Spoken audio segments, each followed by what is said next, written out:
Hi, I'm Liz. In today's class, you're going to get an introduction to full funnel marketing, including demand gen, lead gen, performance marketing, the buyer's journey, personas and cohorts, tofu, mofu, and bofu. Yes, it's a thing. So stick around.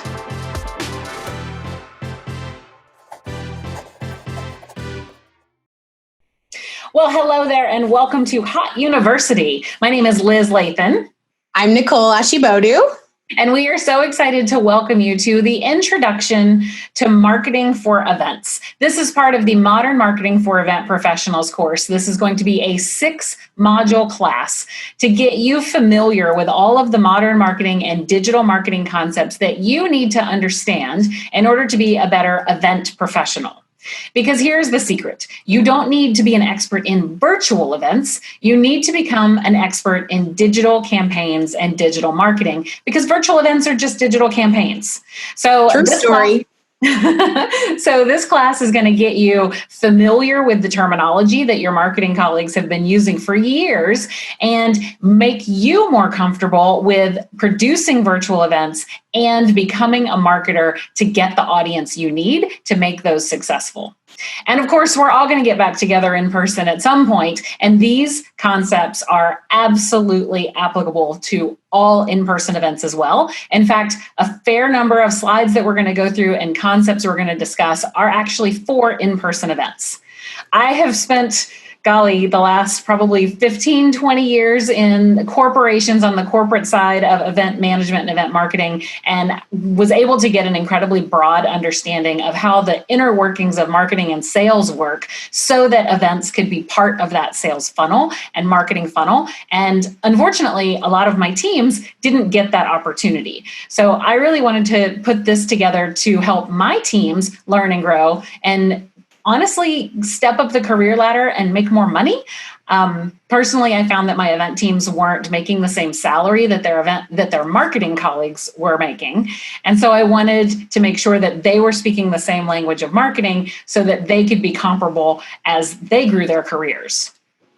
Yes, absolutely. And I come from the biz dev, a little bit of agency, a little bit of nonprofit world. And I really think that into marketing or in events or anything else is really bringing that human connection piece, because you could have the best idea, but if you can't either sell it or market it or understand it, then you're just dead in the water. So all of this together, what Liz and I will both be talking about is full circle. You really, really need to know this. You probably have people that are on your team or find that yourself is stronger in one area, and that's okay, because we're here to help you get better in both. So when I polled my team originally on what they needed to learn during our weekly staff meetings where we brought in experts from around the company, I asked them if they wanted to learn more about agency management, because on the brand side, a lot of the work they were doing was actually figuring out how to RFP agencies and then manage them once they had them. Or basic demand generation. We were doing a lot on the global event side of capturing leads and then just passing them off to a demand gen team. But a lot of the team didn't understand what actually happened with those leads once they got handed off. I asked if they wanted to learn more about digital or social media, and most of them didn't really understand that they needed to know that because they were working in live events, and there was a team that managed that, so they weren't very interested in it. The next one was automation. Once you capture the leads and you put them into a nurture stream or you put them into sales automation, again, they very often thought, well, we just hand those leads away and we don't mess with them anymore, so we're not so interested in learning about it.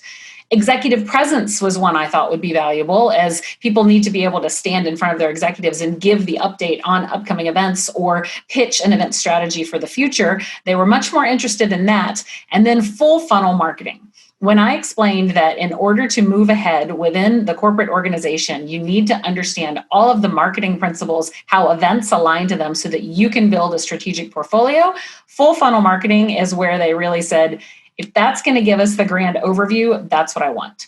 So that's what this course was built around.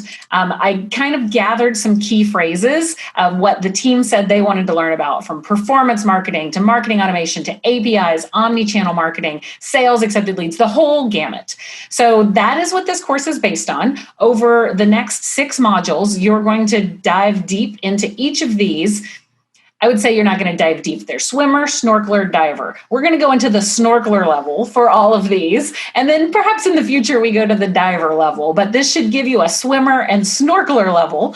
Today, what we're going to target is the buyer's journey, the marketing funnel, leads and lead progression and sales accepted leads, marketing automation, and content management. I love the buyer's journey. And most importantly, it's not just about these phrases, it's about how they apply to events. That's what you're not going to get in any other class. You can go Google this stuff and find the answers, but real answers around how they apply to your job today, that's what we want to get through. So modern marketing. To start it off, just the phrase modern marketing, personally, I think it's kind of a ridiculous phrase. And if you go to different corporations, you'll hear it called different things. It's been called next generation marketing or next gen marketing, modern marketing. Some people just flat out call it digital marketing, but it's beyond digital marketing. The difference between traditional and modern is a traditional marketing model focuses on the products that your company produces. Modern marketing takes that customer approach to the products and tries to much more granularly target your perfect customer to market to them, which is why digital marketing is generally associated with modern marketing, because the technology has advanced so far that you can target your one particular set of customers so deeply and serve them up ads on Facebook. Have you ever Googled something and then it shows up in your Facebook feed for the next 3 weeks? You can get that prescriptive. So let's look at traditional marketing though. Traditional marketing is, remember back when there were 3 TV channels? If you had detergent to sell, you bought an ad on a TV channel and you hoped that someone who was watching the evening news needed to buy detergent, and that maybe they saw your commercial and that maybe they would buy your detergent. Now, in a modern marketing world, I know that I can target the soccer mom whose son has grass stains all over his white soccer uniform pants because she is in soccer mom groups on Facebook. So I can serve her up very specific detergent ads that are very specific about her needs and what she's dealing with in her life right now. So that's the difference. Now, how does that relate to events? I don't sell detergent. So think about your annual proprietary conference. Throwing an ad in USA Today is not going to attract your senior level cloud developers that you want to bring to your annual event. But leveraging a micro influencer on Reddit in the right Reddit thread might just target the exact 4,000 people that you want to get your invitation and message to. So all of these principles are very high level and can apply to anything all the way down to the granularity of your event. So now let's talk about the buyer's journey and the marketing funnel. With traditional marketing, the marketing funnel is important because it tells you where you are in sharing your company's products. The awareness phase, interest phase, consideration phase, and purchase phase. So we are making people aware of our product. We are generating interest in our product. We are trying to make people consider our product over a competitor's, and then we want people to purchase our product. So we're going to align with that. But in the buyer's journey phase, or the buyer's journey for modern marketing, we are thinking about how the buyer is going through that funnel. So the discover phase is the buyer is discovering that they have a problem and that there are multiple companies that offer a solution. In the learn phase, they're trying to learn everything they can about the opportunities. They're checking pricing and their price comparison. Maybe they're just learning about the different solutions that even exist to solve their problem. Maybe they want to put a home security system in, and so they're evaluating something they can buy off of Amazon, or they're evaluating just a Nest or a Ring doorbell, or maybe they're looking at some $2,000 entire system. So they're learning about the differences. Now in the try phase, they want to try it out. Maybe there's not a free trial that they can get for this scenario, but there are videos online that they can watch about the different ones. So they're going to try and learn more about what would work for them. If there is a free trial or a freemium offer or 14 days or money back guarantee, that's when they get the opportunity to test out your product. Now the buy phase is your conversion moment. So this is when you actually turn them into a real life customer. But the fun doesn't end there. What you see on the right side of this slide is what happens after the purchase, which these days can be even more important to you as a business than just that initial marketing funnel. So once they have purchased your product, you can now identify the people that love your product. You can expand among their friends. So there are features and tools in all the social media platforms that allow you to find lookalike audiences. So people that look like the person who's purchased yours, and you can retarget marketing to them. So now you're going to expand the people that look like the people who've already bought from you. You're going to engage them through social media, through text message, through YouTube videos, any way that you can get more content in front of them so that they will advocate for you. You want to take those raving fans and you want to turn them into your customer advocates, because people these days trust their friends and peers or reviewers online more than they trust an advertisement. All right, so let's level set on basics, some basic definitions for all of us. First, demand gen, lead gen, and campaigns. Demand generation and lead generation are often interchanged when you get into the corporate world, but they actually mean very different things. Demand generation is actually creating overall demand for a solution that you offer. You want people to understand that your solution can solve a problem that they may or may not know that they have. I have a Logitech webcam that I have purchased aftermarket, but I also have a Dell computer that has a built-in camera. Why would I need a Logitech webcam when my Dell computer has a perfectly incredible camera built in? So what Logitech may do is share with me that my built-in webcam is amazing, but their webcam can do 4K. It can do a much wider view so that you can see more of whatever you're sharing. It can plug and play into multiple devices so that you can switch it around. You've just created demand for me so that I know, wow, I actually need something I didn't realize I needed. So now lead gen is when you get my information so that you can feed me content and eventually sell me something. Lead generation is any activity that captures the contact information of a potential buyer. If I'm at a trade show and you're giving away t-shirts, I will give you my email address in exchange for your t-shirt. If I'm online and you have content that I really want access to, a white paper or a free ebook, then I'm going to give you my email address in exchange for the content you're giving. I've now given you permission to market to me and move me along through the sales funnel. I would say that this is one of the most valuable skills. If you understand and you're able to do any kind of action in your role that helps the sales team with lead gen or anything, this is a huge, huge thing that everybody's looking for. But we'll talk about later, lead gen does not necessarily mean that the sales team is happy with you, because if you are currently in a corporation and you are currently giving leads to your sales teams, you have probably heard the phrase, all the leads suck. So we're going to talk through what that means a little bit later and how to make your leads not suck. Yes. So campaigns, though, a campaign is something you may have digital campaign managers, you may have any number of campaign teams within your company.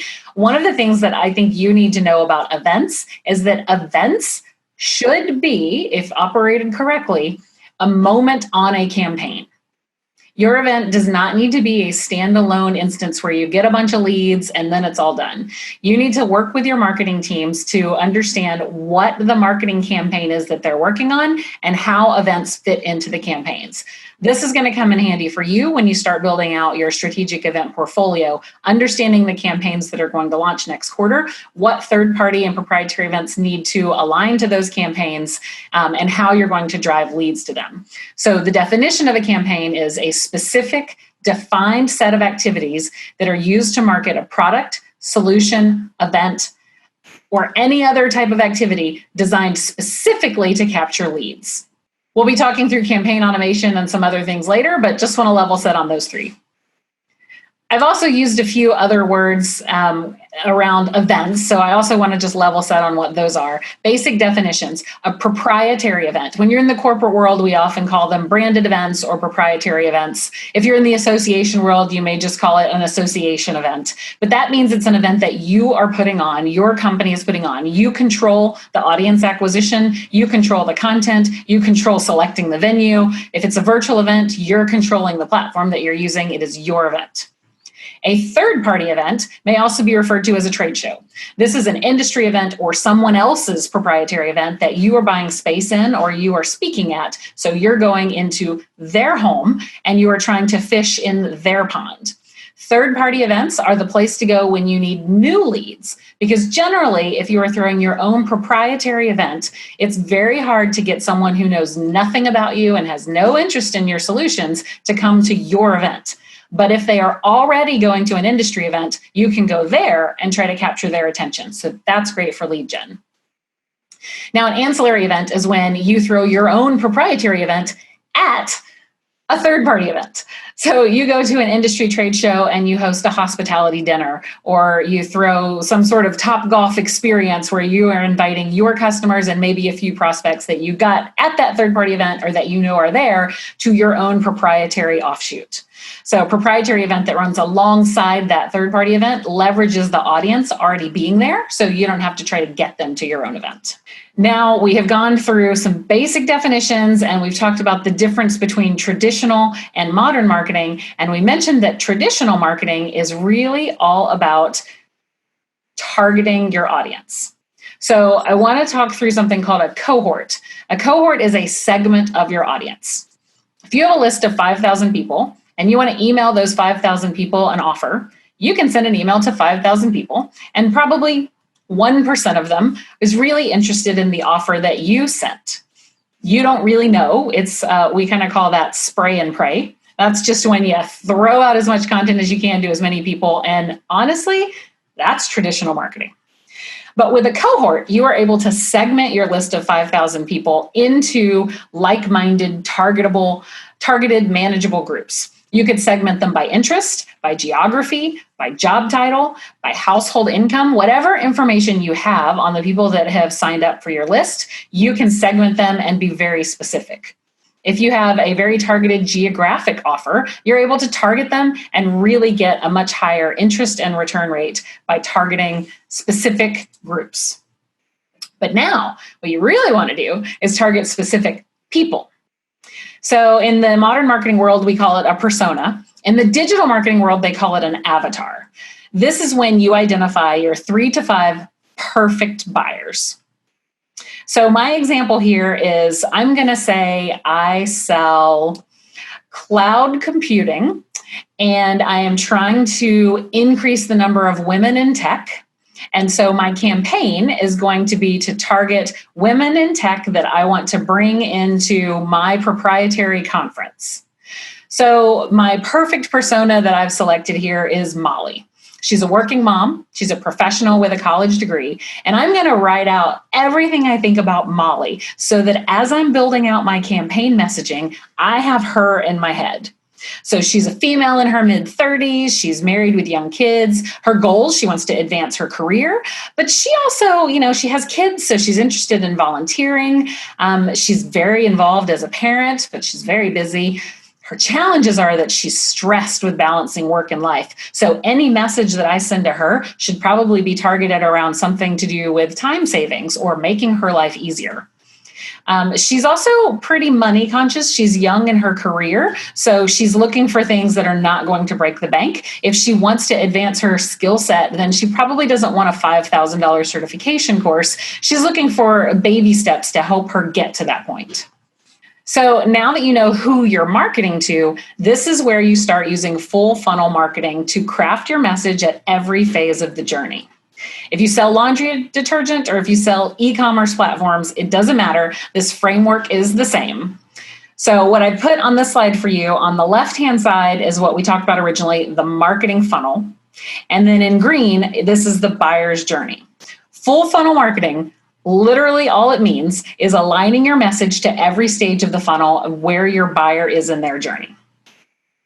So in the discover phase, I'm going to create demand for my product by giving my message to the cohorts that I've identified and trying to capture the eye of that persona that I'm going after. Maybe I'm doing it with videos, maybe I'm doing social retargeting ads, maybe it's paid media, even press releases. I'm getting my message out there so people know that my solution exists for them. In the learn phase, I'm sharing case studies of successful people that have used my product. I'm sharing data sheets about it, maybe fun infographics out on social media. Anything to help my persona consider purchasing from me. Now, in the try phase, I want to get my product into the hands of my persona, whether it's a trial or even a webinar to get them interested and see a demo of something, a freemium or low-cost option. Now in the buy phase, I'm going to make the sale. This is my conversion from free to paid. A freemium conversion counts as the buy phase.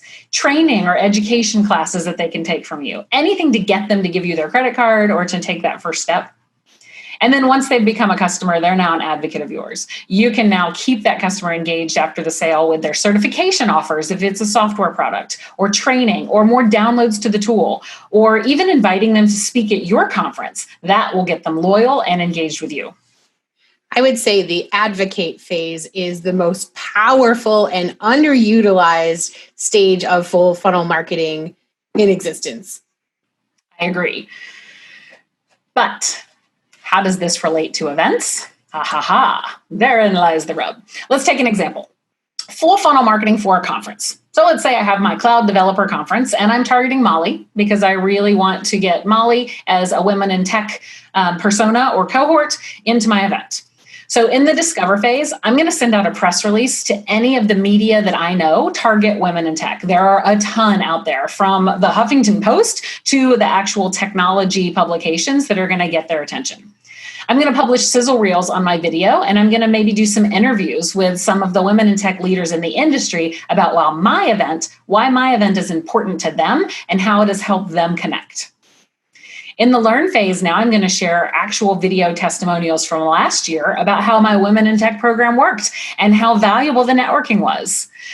Maybe I'm even going to, on the try phase, create a pre-event webinar that has 3 of my speakers offering 10 to 20 minutes of their content in snippets so you can try the content out and see if these sessions are worthwhile for you to come to the event and join. Maybe I'm sharing articles from some of my guest speakers, or maybe I'm creating blog posts from the presenters teasing their content. Now in the buy phase, I want to give them a reason to register. Maybe it's an early bird discount or limited seating to this Women in Tech conference, or maybe even the first 50 people to register get a t-shirt or get some sort of first to register reward. The benefit to those first to register rewards are that they've received something that they're now going to advocate about. Remember, even if they're not your current customer, they can still advocate on your behalf for your proprietary conference. Send them something in advance that they can take a selfie of and put on social media. They are, which we'll talk about probably in lesson 5 or 6, micro influencers that are very influential in their own circles, and that's how you're going to spread the word. So that goes into advocate. So these are advocates that they've purchased a ticket to your event. Maybe they're not advocating for your product yet, but you gave them a reason to talk about you in a positive way. And that's what we're trying to get here. Switching gears now. So we're going to go into leads. So we've talked through the full funnel marketing. You now have an entire picture of how all of that stuff works. But let's say we want Molly to become our customer, but we don't have enough of her yet. I don't want to say we don't have enough Mollies because that sounds weird, but we don't have enough Mollies yet. we don't have enough we don't have the quantity of the persona. Maybe. We don't have enough Molly. Because I think that's awesome. So start over then do that. So we might go fishing. I'm going to use this. We might go fishing for Mollies at a third-party event, at a third-party trade show, because we want to find more like her. So for leads, we want to bring Molly in as a sales qualified lead, but she's not going to start there. So Molly's going to start as something called a marketing qualified lead, or an MQL. She's going to give us her contact information in exchange for value of some kind. So perhaps she walked by our booth and we were able to find out from her that she's interested specifically in signing up for some sort of cloud development certification class. So we've had a conversation. She's given us her contact information. We know she's actively interested in taking these courses, so we can turn that information over to our sales team. It's not just like giving out a t-shirt to everyone who walks past your booth, getting a whole bunch of email addresses and passing them off to sales. We want sales to say, wow, Molly's actually interested. She's going to purchase this course for her and her entire department in the next 3 to 6 months. Our team can really follow up and create an enterprise level course for her and her entire team. That is a sales qualified lead. Mm-hmm. Now, when the sales team reaches out to Molly and says, hey, we understand that you're interested in this enterprise level access to cloud computing courses, how much are you looking to spend on creating a department that understands cloud? Molly might say, we were thinking about $100,000 to get everyone educated. Sales team member has now unlocked an opportunity. This is also called pipeline. So the sales team member can log this pipeline opportunity in whatever sales automation tool or sales tracking tool that they're using. It could be a Google spreadsheet, or it could be Salesforce. It could be anything, but they've now logged the opportunity. It's real. From the opportunity, now they're going to nurture Molly into a sale. They've got the timeline. They know when she's going to buy. It's the sales team's job now to convert that into a win. A win is revenue. So depending on what marketing automation or sales automation tool you're using, it could call it a win or it could call it revenue. That's our favorite word. Revenue is our favorite word. The important part here is for you to know your numbers. You, on the marketing side, running the events, need to understand your company's average deal size, and you need to understand the conversion rate. In general, I would say industry average conversion rates are about 20%, 25%. So if you know that your average deal size is $100,000 and your conversion rate is 25%, well, now you have some of the pieces that will get you toward calculating ROI, which we're going to get to later. Actually, we're going to get to it right now.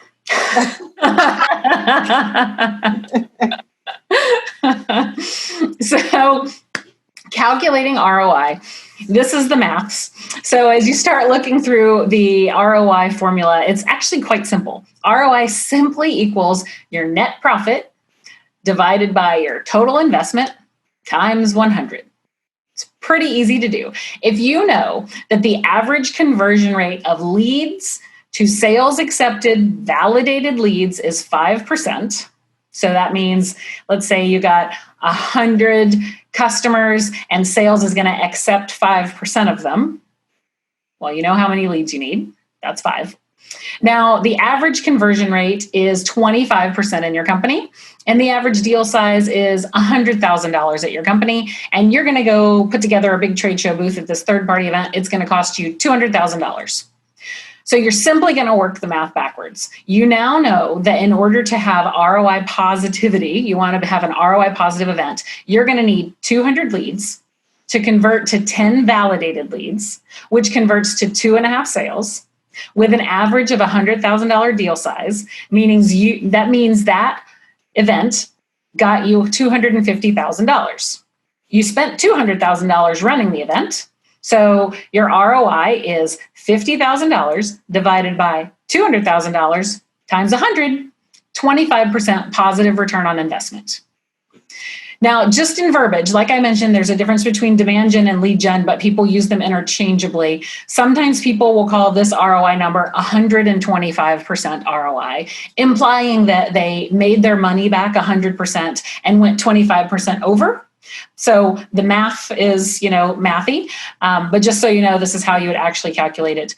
Obviously, when you get into large Fortune 500 companies, this is not as easy as it sounds because you have this entire pipeline, revenue, influence, attributed world that you're living in your CRM system. And we'll talk a little bit about that in a future module. But in the basic understanding of what you're spending and what you're making is really all you need to know to figure out how those pieces go together.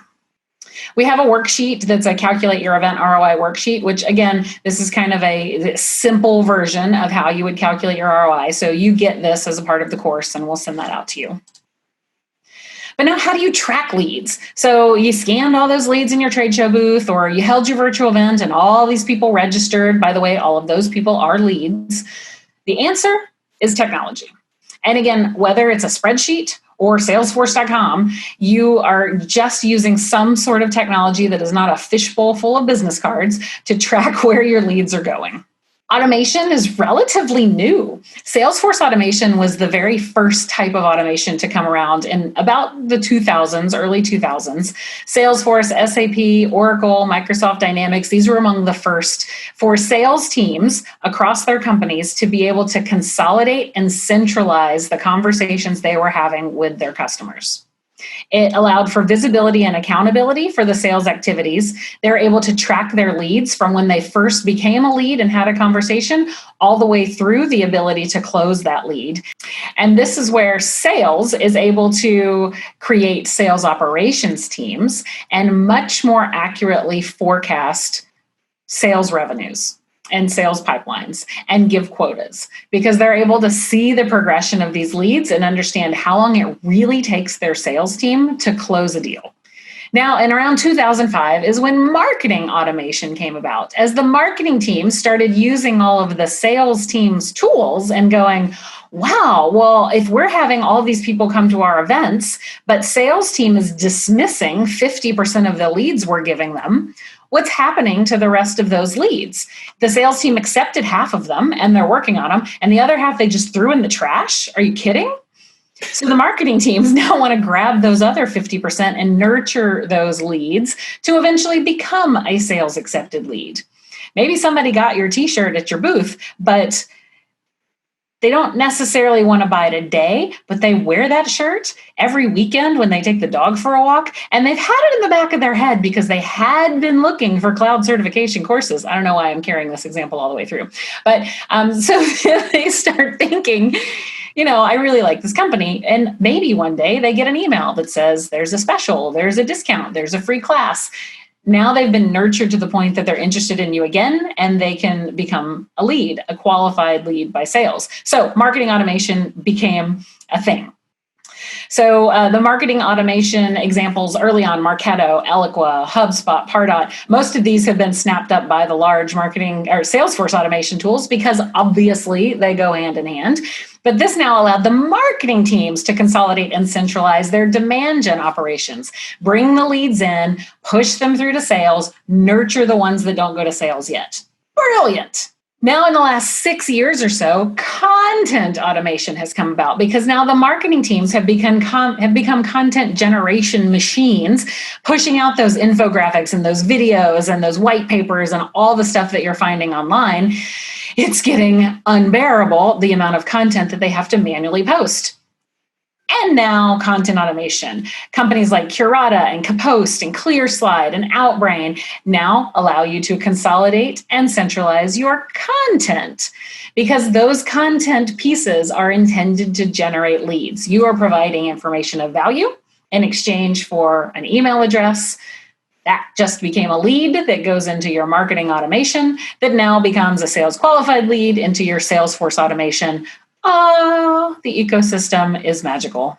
So marketing automation is what we really want to focus on here. And marketing automation simply refers to software platforms and technologies that are designed for the marketing departments to more effectively market on multiple channels. So in my little non-corporate world right now, I have a tool that sends emails.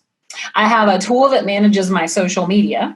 I have a tool that manages my websites, and I'm doing all of those things in bits and pieces. And that's okay, because it's just me and Nicole doing these things. But when you are working at a Fortune 500 company or even a small business, in fact, Nicole and I are going to evolve in the next 3 months to not doing this thing. We're going to have one tool that is going to have all of these things connected. The posts we put on social media are going to be tracked as to what they click on, that are going to make sure we know that they went to our website. And the website will be connected to the email automation tool that allows me to send certain emails based on the behavior that you took on my website. That is marketing automation. I have goosebumps and I'm crying. So now Nicole and I simply need to pick a tool. So here are the tools you can choose from. Just a few. This is called the MarTech 5000. Unfortunately, there are now over 8,000 marketing automation and technology tools for you to choose from. I'm scared. There are literally consulting companies by the thousands that will help you identify what the right tech stack is for your marketing automation. Now, you may not have heard that term before, but tech stack simply means you're putting together the tools that are going to do all these things. There are actually very few tools that do it all. A lot of these are going to be like the Winnebago that's pulling the truck, that's pulling the jet ski, they're going to be like that, but they're all connected by the hook that's going to help them stay together when you change lanes. And that's the ultimate objective here. So let's look at a simplified version. I'm going to be perfectly honest with you. I really don't think it matters which tool you pick. Just pick some tools, because when you're doing it the way that Nicole and I are doing it right now, it's a mess. Pick them and just stick with them. You're always going to see this one has more or less. And then you might get in there and be like, actually, it's so much harder, forget it. So stick with what you pick for a while. Agreed. So this slide is just taking a snapshot of how someone else has put together their ecosystem of marketing automation tools. And they have aligned it to the modern marketing stages. They've renamed them a bit, so I've taken the opportunity here to align them just to make sure we're all on the same page. So we're going to start in the red attract phase. This is our discover phase. You can see up here Google and Facebook. So these are some places that this particular company has decided to go market. We've got search engine with Google. So we're going to do SEO, or search engine optimization. Somebody's Googling something about cloud training. They're going to find my cloud certification course. Maybe I'm doing that Facebook retargeting because I've looked for Molly and the Professional Women in Tech Network that she's involved in, and I'm creating lookalike ads on Facebook that are going to attract the people that she is like. So once I've attracted them, I want to capture them. So let's take a look at WordPress. Maybe my blog and my website are on WordPress. So from my search and from my Facebook work, they are now going to go to my WordPress blog, and they're going to find content that captures their attention. They're going to give me their email address because they want access to my free ebook. Now I'm going to nurture them into loving me more. They got my free ebook. Wasn't that amazing? Now they should come to my free webinar to get an example of the type of content I offer. We're now in the try phase here. So I have GoToMeeting or On24. So they're going to come and listen to my webinar and love me. Then they're going to convert. This is where they give me their credit card, and they have now officially become a customer of mine. And now I can have them advocate for me and tell other people how amazing my class was, or I can simply expand what they are doing with me. Hey, guess what? You've completed your level 1 in cloud certification. Don't you want to go for level 2? How about level 3? Wait till you become a cloud ninja. So I can simply expand with their wallet. Now, let's talk a little bit about drip campaigns. This is in the email marketing world. So once we've captured somebody's information as a lead, we want to serve them up some content. Email marketing, despite the fact that you get 9,742 emails every single day, email marketing is still one of the most effective ways to get your content in front of people, because you can control what they're seeing based on the behavior that they're taking or making on your website or in your content. So the 4 images that I've put here are 4 completely different examples from 4 completely different email automation tools on how you would build a drip campaign. Simply put, the very first one here, the one that says email campaign automation, is you send an email. You have 2 options, just like a flowchart, if someone opens your email or if they do not open your email. If they open your email, you now serve them up a new set of emails. If they do not open your email, you send them different emails until they open it or they don't and they fall off. Now look at the one on the top right, how ridiculously complicated this one is. This is how complex your email campaigns can be. You can have so many offshoots. You click one thing on one website, you get sent this entire campaign. You click something else, you get sent a totally different campaign. Sometimes the campaigns converge, sometimes they don't. It's insane. So if you've ever wondered what your digital campaign managers are doing, sitting on the cube on the other side of the office, this is what they're doing.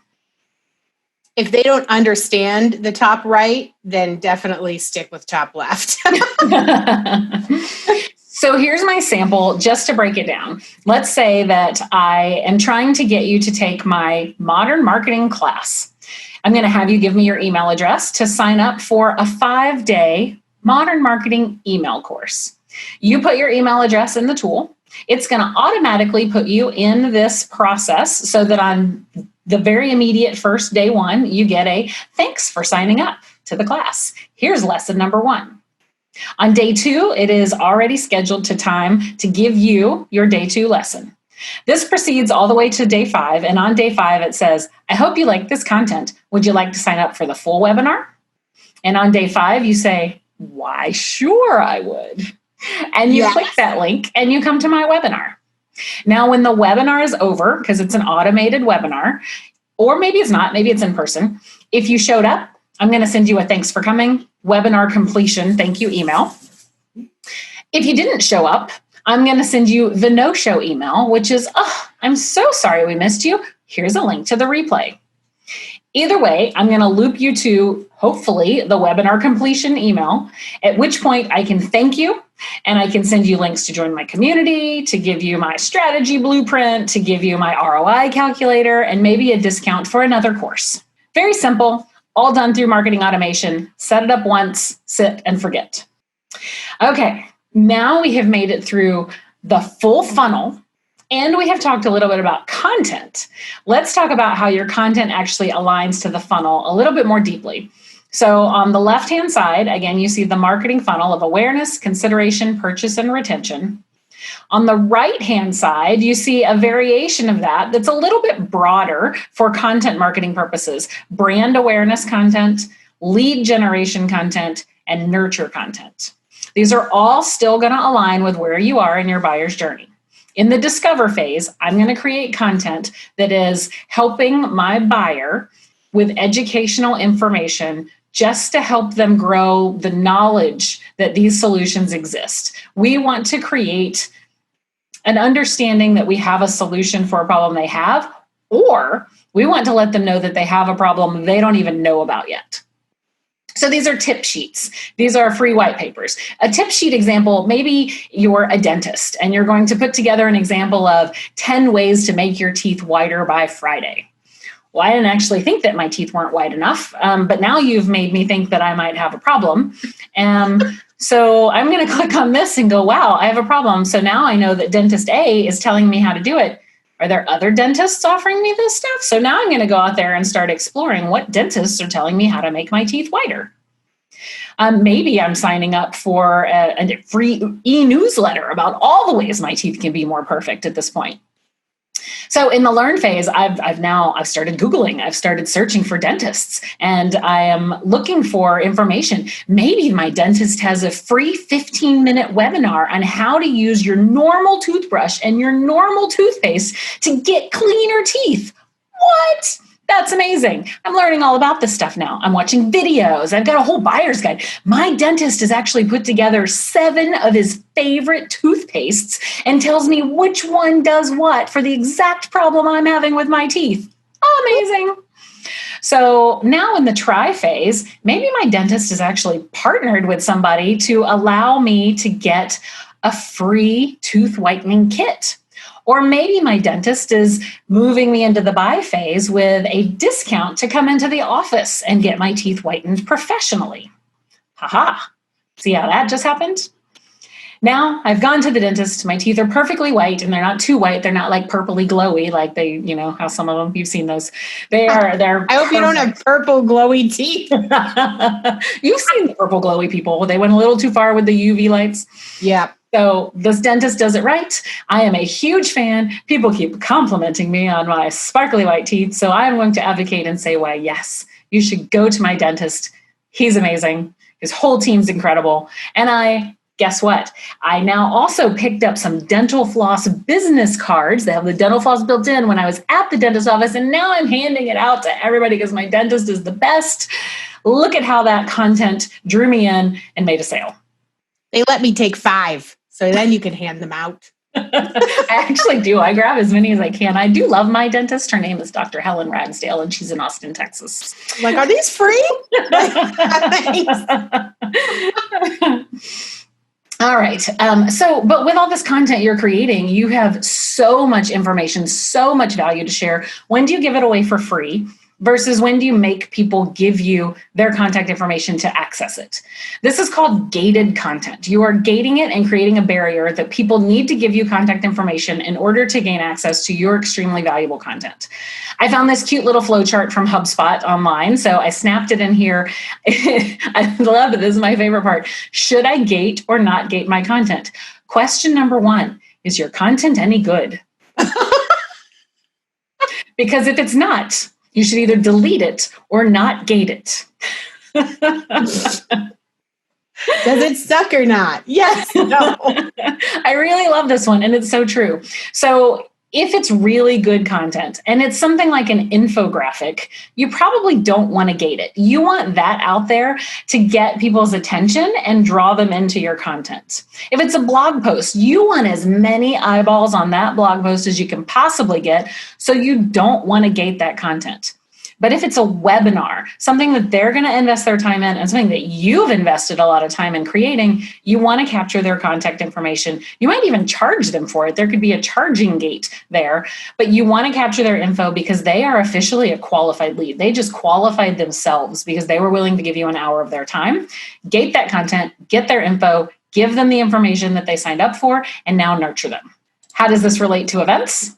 Well, let's talk about all of the different types of events and the content that you've aligned to it and where these events are going to fit in to the funnel.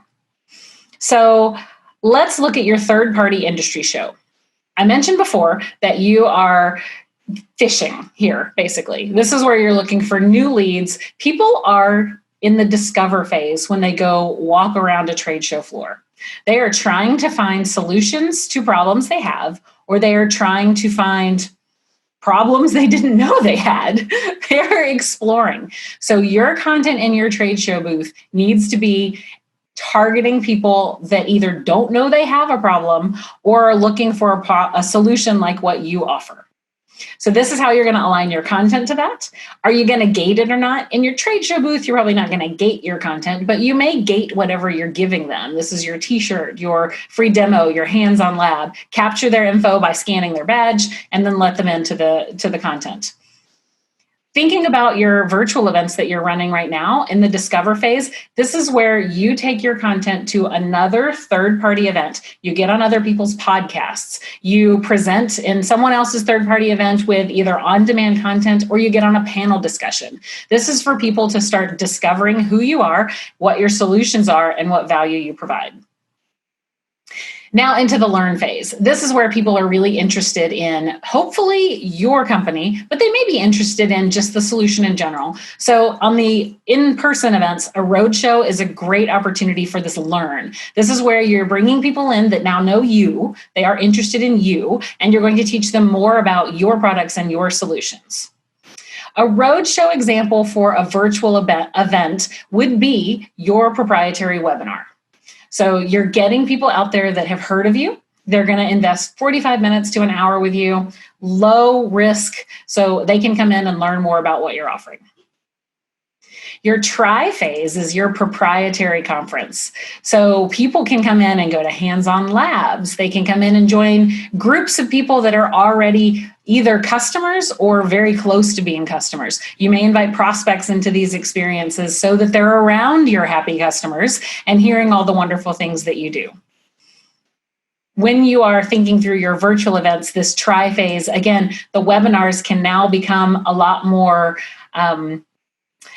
more like events. So you can put more around them. If you have your 2-day proprietary conference, you may be able to get a whole lot more people into this than you would have when it was in person. I heard of one high-tech company earlier this year. They normally have 30,000 people in person to their events. When they went virtual, they had over 100,000 registrants participate in their virtual event. So there's a huge opportunity to reach audiences and get your content out to way more people when you're going virtual now.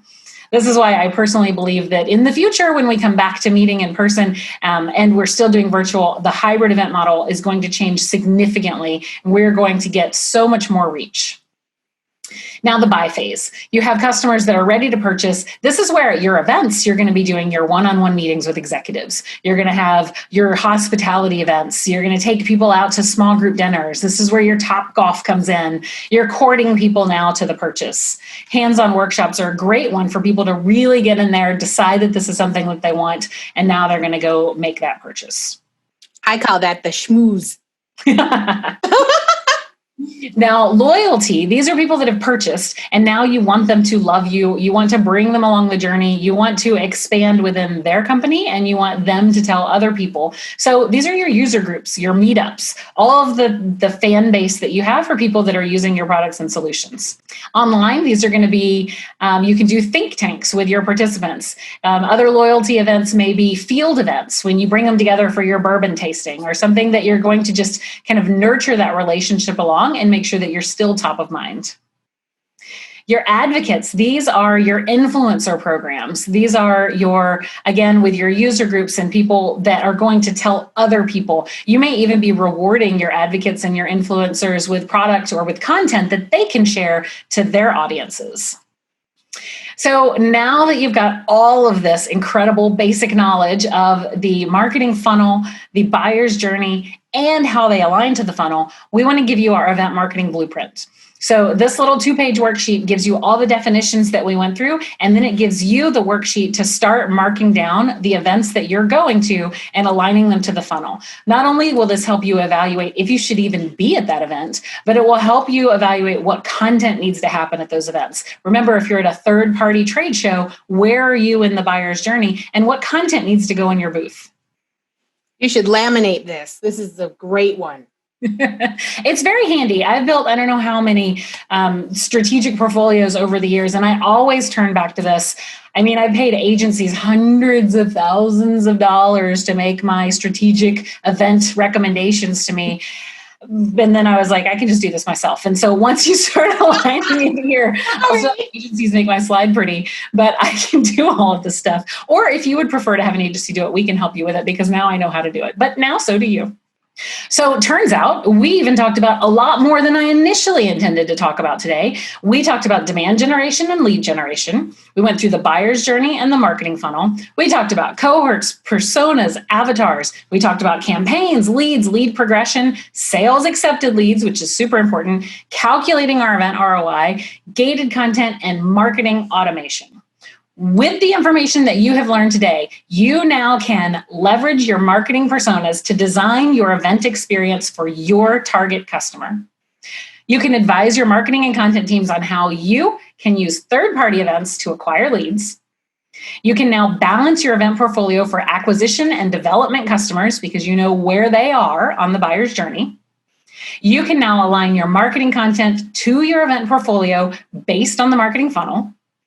And you can set measurable goals for your events and actually measure ROI because you have the calculator.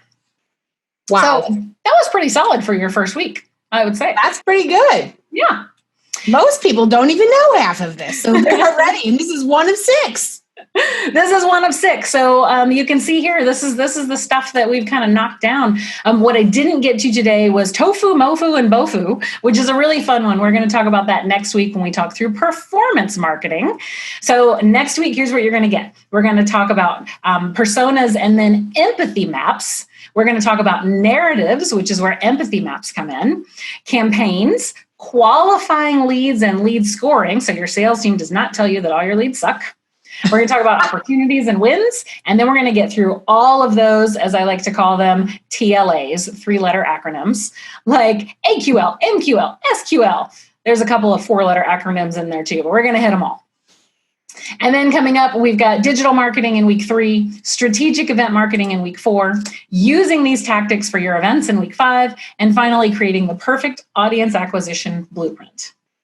Wow. I hope you found today's content valuable. I had so much fun putting it together. I had so much fun sharing it with you. I just love this stuff. I'm such a marketing nerd. I hope you liked it too.